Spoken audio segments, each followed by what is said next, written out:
When people talk about innovation hubs, they often describe them as accidents.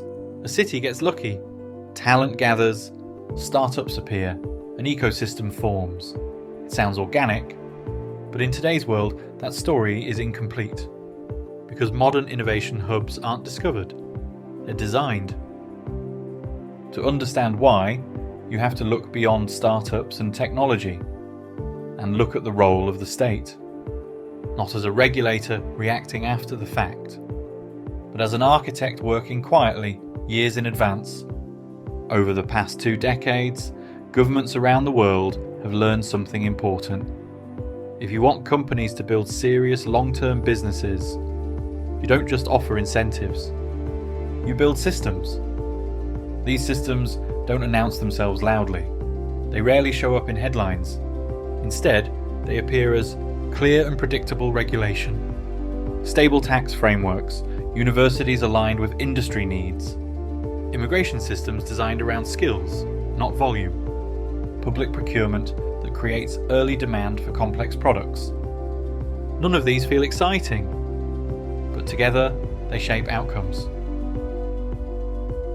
This is why successful innovation hubs often feel strangely calm, not chaotic, not experimental, structured.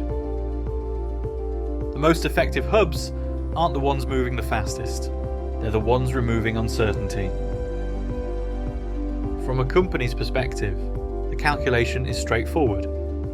Can we plan 5 or 10 years ahead? Can we scale without regulatory surprises? Can we hire globally without friction? Can we integrate with financial systems, public institutions, and enterprise customers? If the answer is yes, capital follows. This is where many aspiring hubs struggle. They focus on visibility, startup districts, innovation festivals, branding campaigns, but they neglect the deeper architecture. Innovation doesn't emerge from slogans. It emerges from alignment. Universities producing the right skills, regulators who understand the technology they oversee, immigration policies that prioritize capability, infrastructure that scales quietly in the background. When those layers align, innovation compounds. This also explains why copying an existing hub rarely works. You can replicate surface features, office space, accelerators, venture funds, but without the underlying systems, outcomes don't transfer. Because systems are local. They're shaped by legal traditions, political incentives, institutional trust, and long-term planning capacity. In recent years, artificial intelligence has made this reality harder to ignore.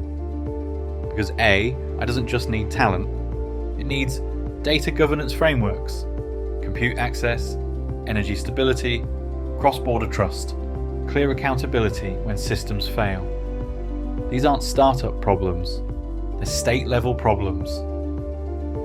As a result, governments are becoming more deliberate, not louder, more precise. Instead of trying to pick individual winners, they design environments where certain types of companies naturally thrive. Fintech in one place, enterprise software in another, deep technology elsewhere. The market still selects winners, but the state shapes the terrain. This approach also explains why some innovation hubs feel boring on the surface. They aren't optimized for excitement. They're optimized for reliability. And reliability scales.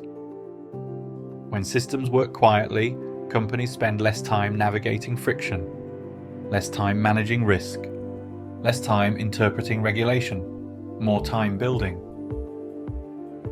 This doesn't mean governments control innovation. It means they reduce uncertainty. And in complex systems, reducing uncertainty is often more powerful than increasing incentives. For founders, this changes how location decisions should be made. The question is no longer, where is the hype? Where is it cheapest? Where looks exciting right now? The better questions are, where do institutions understand my business? Where are the rules stable? Where can this company exist in 10 years? For investors, the shift is even clearer. Capital doesn't just chase ideas, it chases environments where execution is possible. That's why innovation hubs reinforce themselves over time. Once systems are in place, switching costs rise. Talent stays, companies cluster, service providers adapt, institutions learn. Eventually, the hub looks organic, but the design was always there. As AI, energy and infrastructure become more intertwined, this pattern will intensify.